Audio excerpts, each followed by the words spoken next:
गुरु के लक्षण चार बखाना, यानी चार प्रकार के लक्षण यदि दिखाई दें तो समझ लेना वो पूर्ण संत है, पूर्ण गुरु है। सबसे पहले प्रथम वेद शास्त्र का ज्ञाना, यानी उसे संपूर्ण शास्त्रों का ज्ञान होगा। विश्व के जितने भी धर्म हैं उन धर्मों के सभी शास्त्रों का उसे पूर्ण ज्ञान होगा। दूसरा, हरि भक्ति मन कर्म वाणी, दूसरा वो परमात्मा की भक्ति मन कर्म वचन से करेगा और अपने शिष्यों से भी करवाएगा।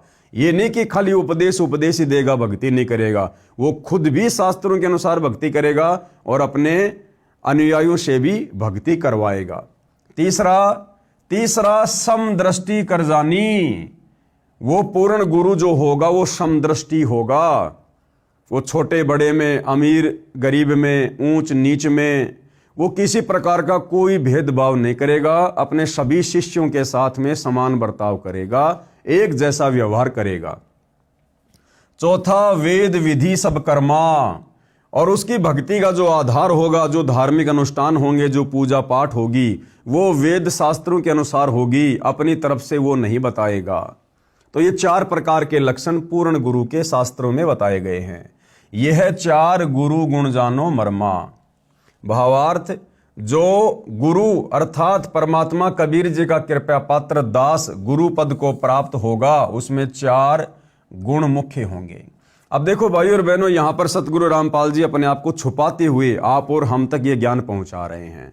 छुपा कैसे रहे स्वयं को? ये स्वयं ही कबीर परमेश्वर होते हुए अपने आप को कबीर जी का कृपा पात्र संत बता रहे हैं। भाई और बहनों, आप परम तुच्छ बुद्धि के नादान प्राणी हैं। हम लोग सत्य को बड़ी देर से स्वीकार करते हैं। हमारी तुच्छ बुद्धि को देखते हुए सतगुरु रामपाल जी ने स्वयं कबीर होते हुए भी अपने आप को कबीर जी का दास बताकर ही ज्ञान प्रचार किया है। अन्यथा आप और हमारे मन में ना जाने कितने प्रकार के विक्षेप पैदा हो जाएं कि भाई ये भगवान कैसे हो गया, ये कबीर कैसे हो गया, कबीर जी तो 650 साल पहले आए थे, संत रामपाल जी तो अभी अभी इन्होंने जन्म लिया है, फला है, दिखना है। हमारे अंदर 100 प्रकार के विक्षेप गुरुदेव के प्रति उत्पन्न हो जाएंगे। और यदि गुरु के प्रति मन में कोई विक्षेप आ गया उपदेश लेने के बाद, तो उस भगत की भक्ति फिर सफल नहीं होती। तो परमेश्वर जी ने अपने आप को छुपाते हुए और अधिकतर एक गुरु की भूमिका करते हुए आप और हम तक ये ज्ञान पहुंचाया है। लेकिन अब आप और हमने समझना होगा कि ये स्वयं साक्षात पूर्ण ब्रह्म परमेश्वर हैं। प्रथम वेद शास्त्र का ज्ञाना, वह संत वेदों तथा शास्त्रों का ज्ञाता होगा, वह सर्व धर्मों के शास्त्रों को ठीक ठीक जान लेगा। एक छोटा सा सत्संग है भाई और बहनों सतगुरु रामपाल जी परमेश्वर जी का, जिन्होंने स्वयं कहा है कि पुण्यात्माओं, इस दास का जन्म तो हिंदू धर्म में हुआ है। हालांकि परमेश्वर प्रकट होते हैं, ये स्वयंभू हैं, लेकिन अपने आप को छुपाते हुए कहते हैं। और गुरुदेव भगवान कहते हैं कि आप ये ना सोचना कि इस दास को केवल हिंदू धर्म के शास्त्रों का ही ज्ञान है। विश्व में जितने भी धर्म हैं, सभी धर्मों के धर्म ग्रंथों का ज्ञान इस दास को है। अर्थात गुरुदेव अपने विषय में कह रहे हैं। छोटा सा सत्संग, क्योंकि गीता का समझना कोई बालकों का खेल नहीं। परमात्मा बुद्धि दे अपने कृपा पात्र पे, तभी ये अनमोल ग्रंथ समझ में आते हैं। और टीचर उसी को कहते जो हमारे सिलेबस को ठीक से जाने। वो टीचर कहां, जब सिलेबस का ज्ञान नहीं अटपट सुना रहा है तो टीचर नहीं है। तो जितने भी आज तक धर्मगुरु किसी भी धर्म के हैं, उनको अपने सिलेबस का ज्ञान वर्तमान वालों को नहीं है। इस दास रामपाल दास के अतिरिक्त विश्व में नहीं है। ये कद्दे समझ माजी उतारा।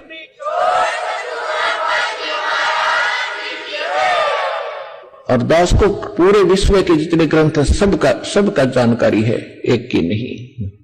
क्योंकि हमारा जन्म तो हिंदू धर्म में हुआ। केवल हिंदू धर्म के शब्द ग्रंथ नहीं, पूरे विश्व के जितने भी धर्म ग्रंथ हैं सबकी जानकारी दास को दी है कबीर भगवान ने, उस परमात्मा। इस बात को भाइयों और बहनों और अच्छे से समझने के लिए हम आदरणीय गरीबदास जी के सदग्रंथ साहिब का उदाहरण भी ले सकते हैं। आदरणीय गरीबदास जी ने 24,000 वाणियों से युक्त सूक्ष्म वेद की रचना की, जिसको सदग्रंथ साहिब कहते हैं, अमर ग्रंथ कहते हैं।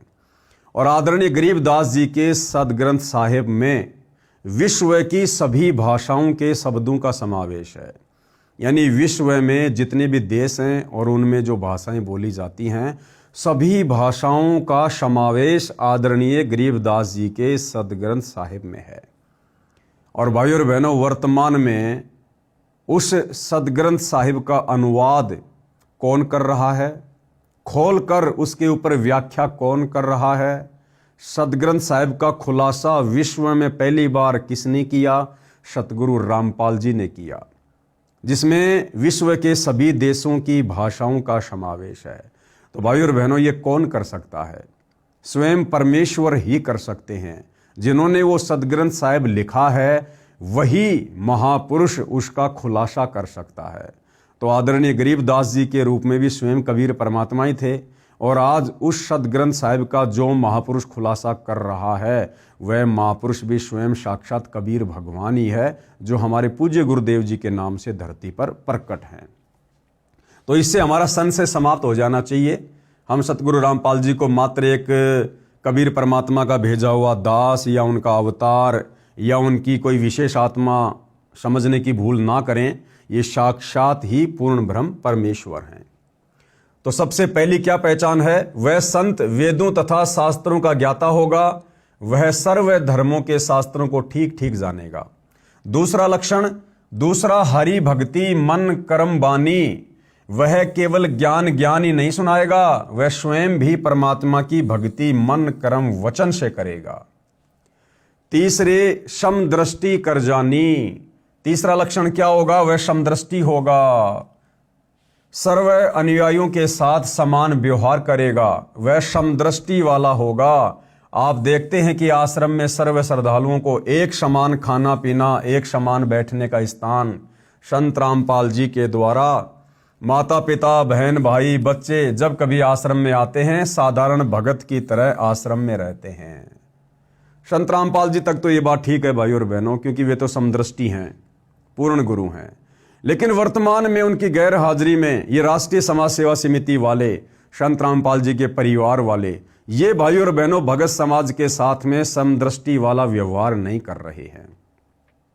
आजकल हरियाणा में जगह जगह सतगुरु रामपाल जी के मान सम्मान में जो कार्यक्रम आयोजित हो रहे हैं, आप जी देख सकते हैं भाई और बहनों, बेचारी आम संगत किस प्रकार से नीचे जमीन पर बैठाई जा रही है। और जो सतगुरु रामपाल जी के परिवार वाले हैं, उनके बेटा बेटी भाई बंधु रिश्तेदार हैं, उनके पोते नाती हैं, या उनके जो रिश्तेदार हैं, इन राष्ट्रीय समाज सेवा समिति वालों के द्वारा किस प्रकार उन लोगों को स्टेज के पास बढ़िया बढ़िया सोफों पर बैठाया जाता है। आप जी देख सकते हैं इस वीडियो में सतगुरु रामपाल जी के परिवार वाले, उनके घर के जितने भी सदस्य हैं, उनके रिश्तेदार हैं, जो मुख्य लोग हैं, वो सभी लोग इन कार्यक्रमों में सोफों पर बैठे हुए, सोफों पर, और बेचारी आम संगत नीचे बैठी हुई है। तो भाई और बहनों, सतगुरु रामपाल जी तो सभी के साथ आश्रम में समान व्यवहार किया करते थे, आगे भी समान ही व्यवहार करेंगे। परंतु ये राष्ट्रीय समाज सेवा समिति वाले, सतगुरु रामपाल जी के परिवार वाले, ये भगत समाज के साथ वर्तमान में समदृष्टि व्यवहार नहीं कर रहे हैं। चौथा लक्षण क्या है? चौथा, वेद विधि सब कर्मा, अर्थात चौथा लक्षण गुरु का बताया है कि वह संत वेदों में वर्णित भक्ति विधि अनुसार साधना अर्थात प्रार्थना स्तुति यज्ञ अनुष्ठान तथा मंत्र बताएगा।